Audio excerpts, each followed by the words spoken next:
Sorry, I'm messing with my phone. All right, cool. So, welcome to Leo Builds It.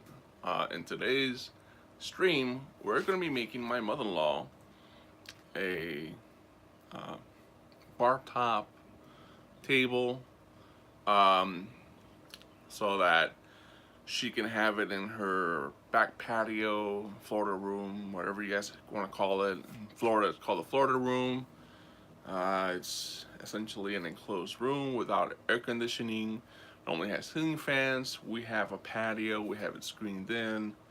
Once we start putting up physical walls and um, windows and air conditioning the space, it becomes a Florida room.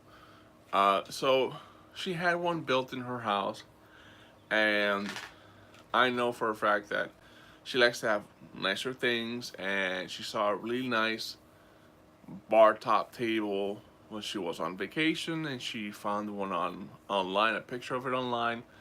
I'll put a picture of it in the video of the build.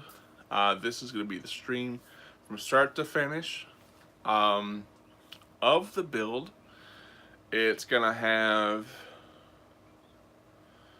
everything.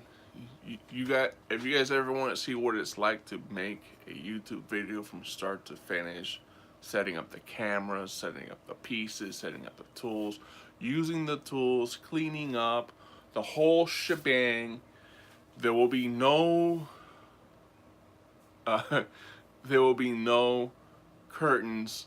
It'll all just be the show. It'll be very long and very, very boring. Unless you're into this kind of thing, and then more props to you, bro. So, I'm using my iPhone 8 Plus. It has a full battery. However, streaming takes up a lot of juice, so I have charge cables. I'm using a very flimsy phone mount that I really don't want to move because it gets shaky.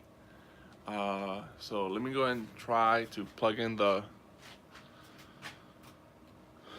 phone so it doesn't die on us while we're doing this. Because the last thing I want is, because a lot of guys, when they do streams, they have a DSLR on a battery pack. I just noticed it. See how shaky it is? So right now I'm just gonna pop the damn cover. I love my LifeProof case. Pop the cover and plug in power. That's it. Now it's got power. So now we should be good to go. It should be receiving power from the power brick. The camera I use, I bought it at a pawn shop. $40. It's a GoPro. It's my go-to camera. And the reason is, I don't have time to sit here and learn a proprietary piece of software for the Sony Handycam. It doesn't do what I needed to do. I built a Hackintosh for the processing of the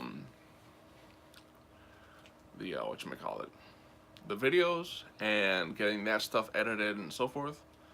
But realistically, if I can't get it on a wireless network, for right now, it's pretty much useless.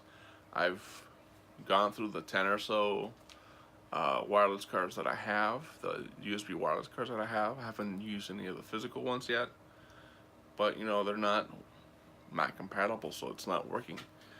However, when I plugged in the physical network cable to it, it works just fine. But it's like having an extension cord running through your house is not nice to look at, and it does in a pinch when you're editing in the middle of the night. But when you have family come over, no bueno. So what I gotta do now is figure out a way to snake the cable through the house, shield it from my children, because I do have children. And here comes the biggest pain in my butt when it comes to making videos. I live very close to Orlando International Airport. I live in the northern flight path of the airport. And y'all, it gets really annoying when I'm talking about something on a video and have to stop recording and then edit that part out just so that you guys don't hear it. And that one was a more easternly facing airline flight. But sometimes when they're landing, they just fly straight overhead over the street. And I'll tell you, man, it gets really loud. Like, so loud, like if I were to put a cup of water on my workbench, I could see the ripples in the water. That's how loud it gets. It's like, that scene in Jurassic Park when the T-Rex is about to come out, and you hear the thumping in the background, and you see the water in the cup, just a little pool, and just like that. Just like that. I swear to you guys. So, for right now, I just measured the amount of space I have to work with.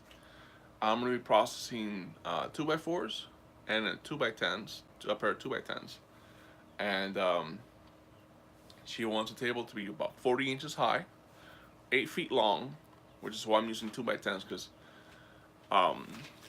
they're basically wood planks. They hold their weight, their the straightness.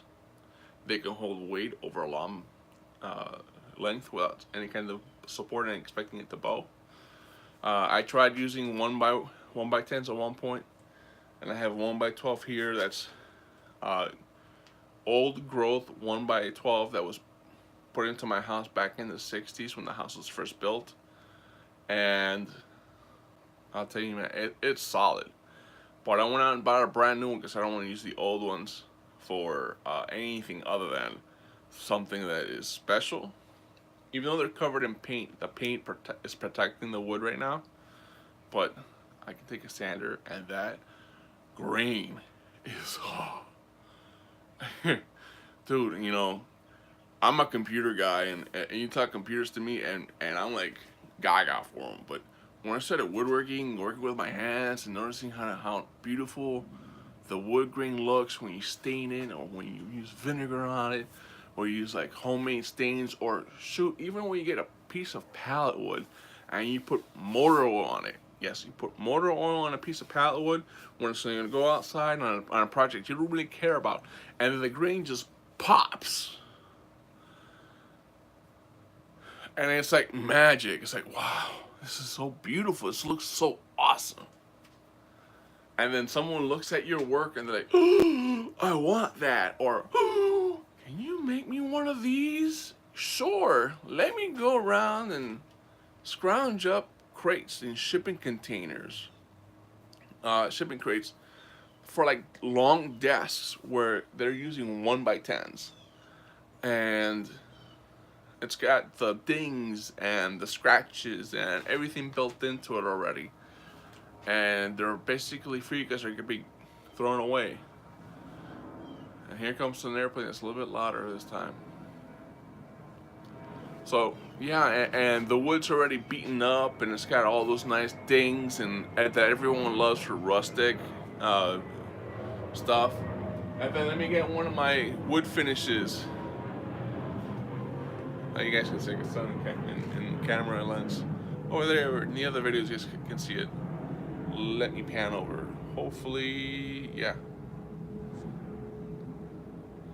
I'm not sponsored by anyone. No one sponsors me. You know why? Because I'm still too small. Don't have a lot of people watching my videos. I use Minwax. I've always used Minwax. My father used Minwax on his boats. My grandfather used Minwax on his projects when he's doing carpentry and building furniture. I've used Minwax since before I could drive to stain stuff. My uncles who have carpentry shops in Tennessee, South Carolina, and Florida, they all use Minwax. They all use polyurethane and water-based and oil-based and everything Minwax. When I started working on um, on wood stuff myself. I use Valspar. It's okay. Minwax is my go-to stain. Why? It's very easy to get good, consistent, rich color on the pieces. And what I do is, I'm not like these other guys who just, and then they'll wait for it to be just cured and then off it goes. What I do and the trick to my pieces are as follows. I'll put a layer on one side of the one face of the wood. I'll wait for it to start looking chalky. Chalky. Get that milky look onto it. It goes on smooth. It looks like soda, like Pepsi or Coke, and it's like caramelized. And then once it starts to look like chocolate milk and starts getting a little thicker, and you see it like, get really gummy, and you know it's in there, that's when you wipe it off. You buff that sucker out. You suck all the excess out, and you let it sit for 24 hours in the hot Florida sun. That's 3 days of sun or 2 days of sun, depending on what time of year it is. And that sucker will never rub off. You can run your finger from one side of the board all the way down to the other side of the board. And, you know, if you did it right, you wouldn't get any splinters. But you do that, and you look at your finger, and it's clean, it's precise, it's done, it's sealed, it's the color it's supposed to be, and matches what's on the can. If you want to add another coat, you can. And then I go over it with a 120 grit sandpaper, and I do a light scuff. Not enough to damage the stain, just a light scuff. And I look at it and I clean it with denatured alcohol. And if it requires an extra coat, I give an extra coat. I do the same thing, wait for it to get milky, and then I clean. And then it's ready for poly. And once it's ready for poly, I do a coat of poly with a foam brush. Tip it in. And tipping, so you put the tip in and I'll show you guys what tipping is in a different project. But do that, and then that coat of poly comes out. You do a 120 on that. You do another coat, 120 on that. Once you got 2 coats of poly with 120, you do a third coat of poly. You jump it up to a 300 grit sandpaper. You do a coat of that, let it dry. 300 grit sandpaper, another one 400 grit sandpaper. Do that. And once you get to the finer stuff, that 1000 grit sandpaper, and you do another coat of poly, you have maybe 4 or 5 coats of poly at this point. That's look like great. I mean, if you have glossy polyurethane, it's gonna look like glass when you're done.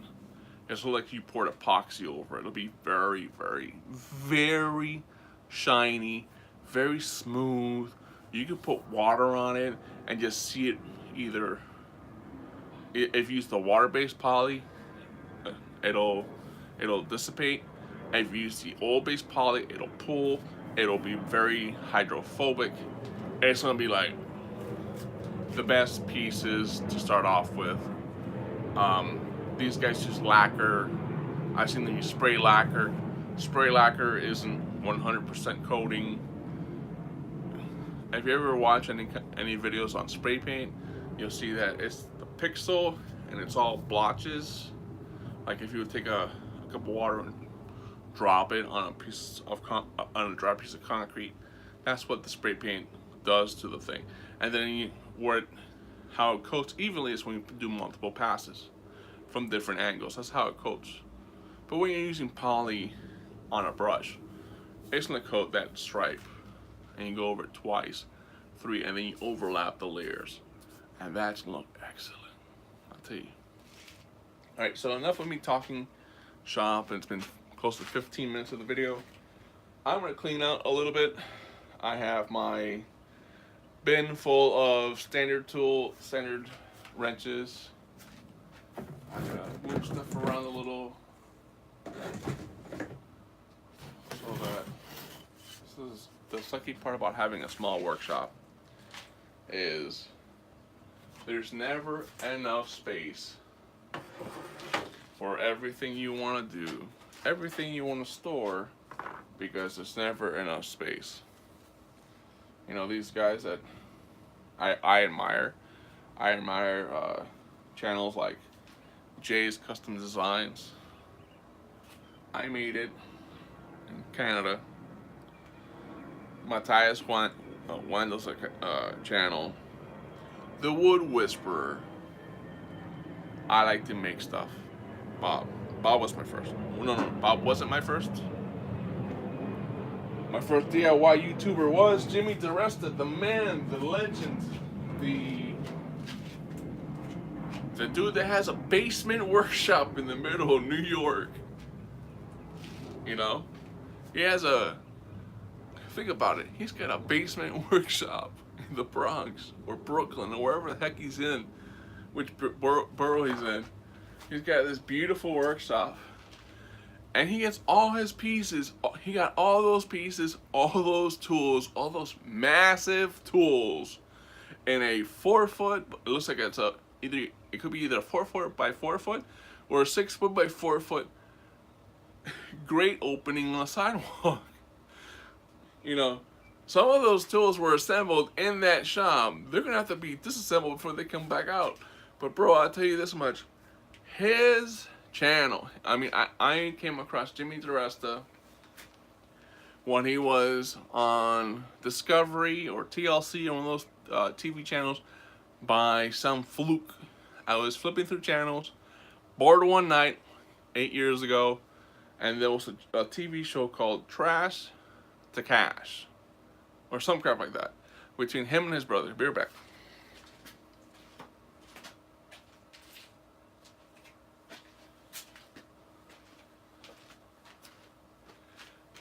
Trash to Cash or some crap like that, and Jimmy was on there with his brother, and Jimmy's pure talent, pure people person, great person to talk to from what I see on the videos.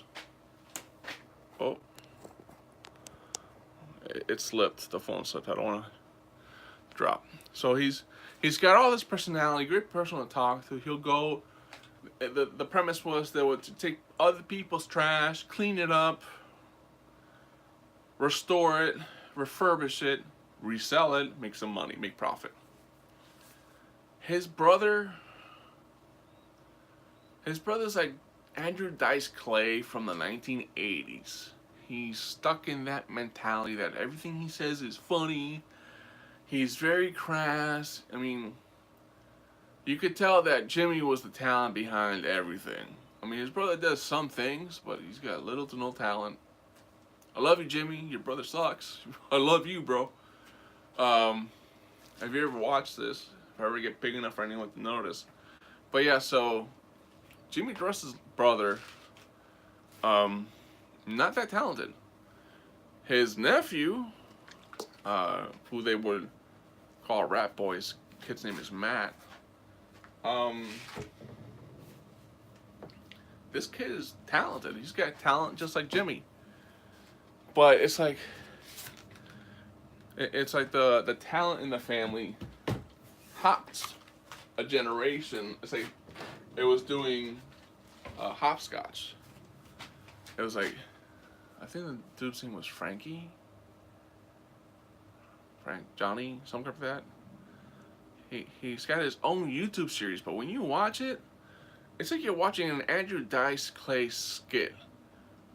For 15 minutes at a time, it makes no sense, nothing comes out good, and he makes stereotypical jokes about women. He used to be a cop in New York, and no wonder, because he's not old enough to retire. He must have gotten fired from that gig. Something I picked up at Lowe's, I never used. Yeah, so my wife wants me to return it to Lowe's. It's a Trimmer Plus multi-brand edger attachment. I might do a giveaway on it. It's brand new in the box. I'm not supported by Lowe's or anyone, so yeah. So for the lawn guys out there that are into having their lawns manicured, I might do that. So back to what I was saying. Oh yeah, so Jimmy's got talent, man. You watch Jimmy DiResta, you're watching some quality work being done. His brother, you're watching that because you're drunk or you're high, or a combination of both. Or you're just like him who thinks that you can talk about stereotypes and think it's funny that you're, making fun of Asians or Mexicans or Hispanics or stuff like that. Me personally, I used to go around along with that crowd back when in the mid '90s when Howard Stern was the king of all media, and before he went on to XM, you could hear him on local radio.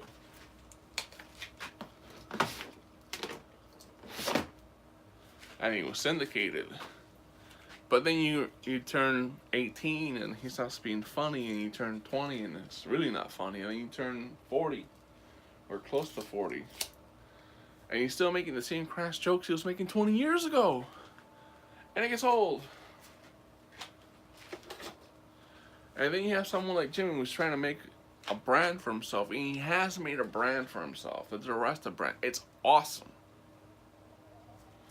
And his brother's out there doing his thing. Jimmy doesn't appear in his videos anymore, thank God, because if he did, man, that brand would not do as good as it does. No one would want to work with Jimmy.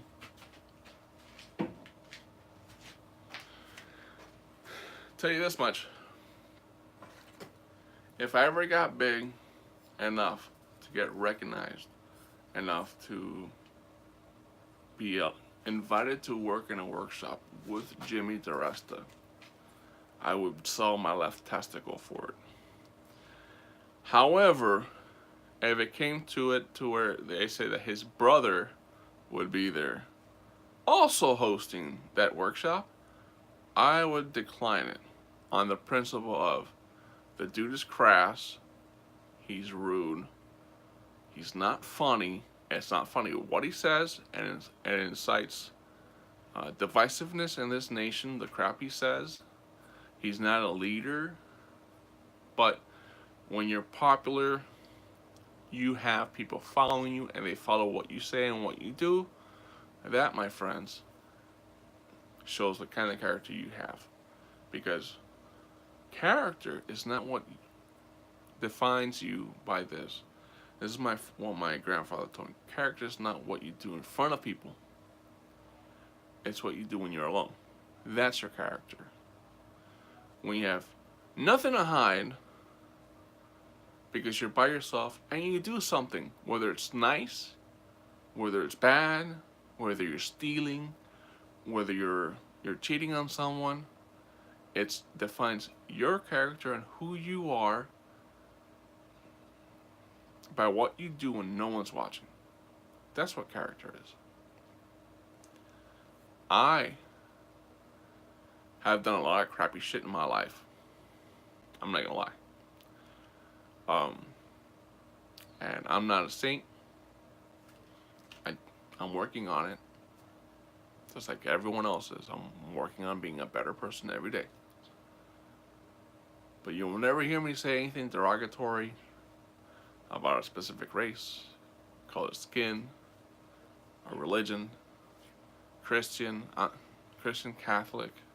You want to get into a theological discussion? Cool, we can get into a theological discussion. We can do it on video. I don't care. But it'll be a discussion, not an argument. It won't be me versus you. It won't be, yeah, I'm right, you're wrong. My point of view is, my God stick is bigger than your God stick, kind of crap. Like George Carlin, God bless his soul, even though he didn't believe in God anymore, used to say. But it won't be like that. It'll be a discussion, a dialogue. Because once it becomes a monologue, you start bordering on rhetoric. And no one wants to hear rhetoric, honestly.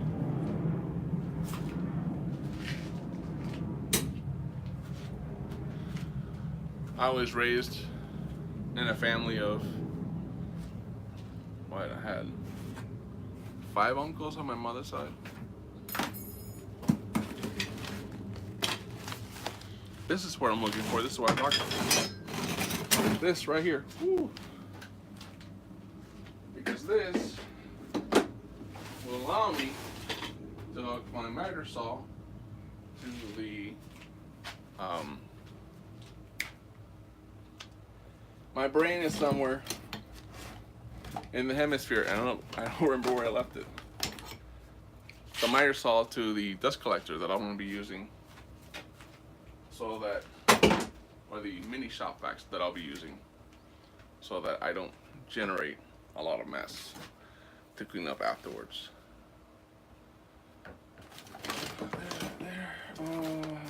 I gotta go through these boxes and see what I want to keep, what I don't want to keep and toss. Yeah, I'll tell you. I want to keep this because it's an extension cord. Spot for my extension cord. Wait. I have a spot. It's up here along with my tapes.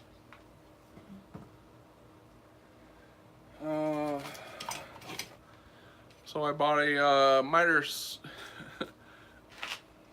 gauge for my Ryobi before it died, and then I scrapped the Ryobi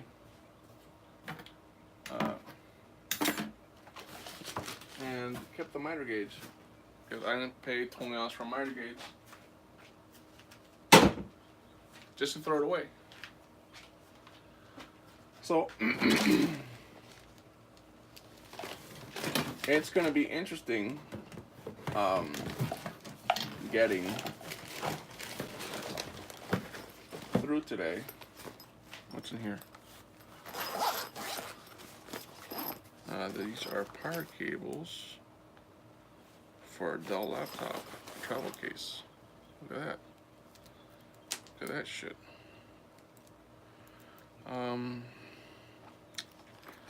Yeah. I don't have a Dell laptop for that, so I'll keep this though.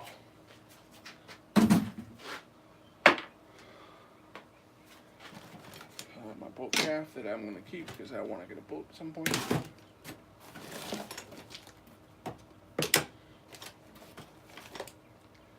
Keep that. Keep that. Keep that. Fishing supplies. Go in the blue bag. Blue drawstring bag. I have a bug out bag in my car. Or for my car somewhere. Up there. Adobe Elements. I was looking for you guys. Where were you? Where have you been? This is a Cisco. Oh, this is the power thing for the Cisco switch router. I was given a router. Yeah, a 1700 router.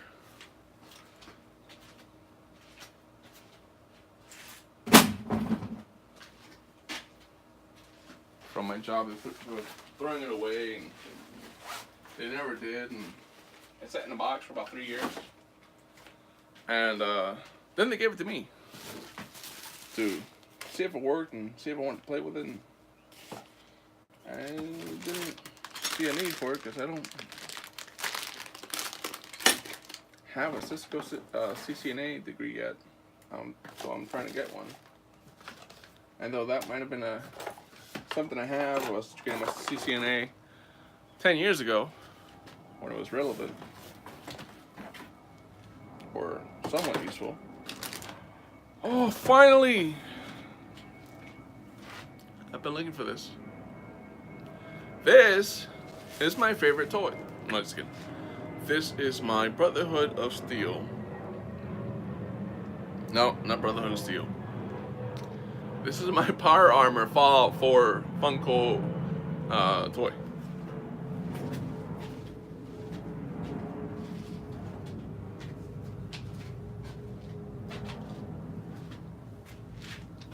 I normally put this in one of my offices or my office at work, along with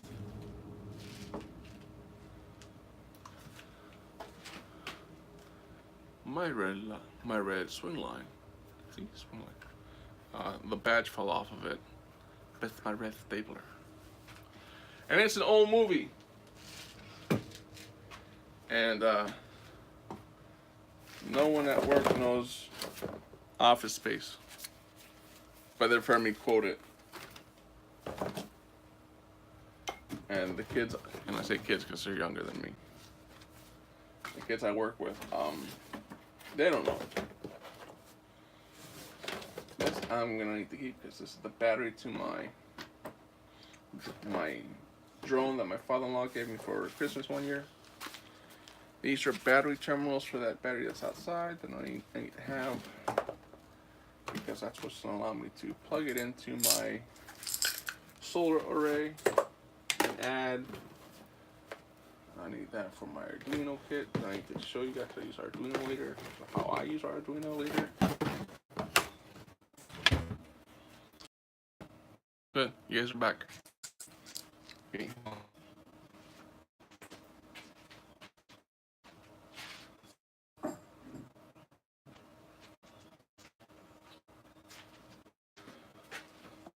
My wife's in the kitchen.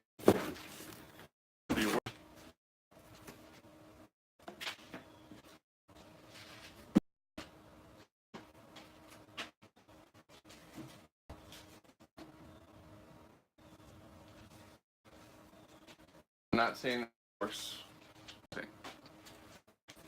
She works from home at part-time gig for extra money, because the kind of work she does at her employer is highly sought off. It's sought off.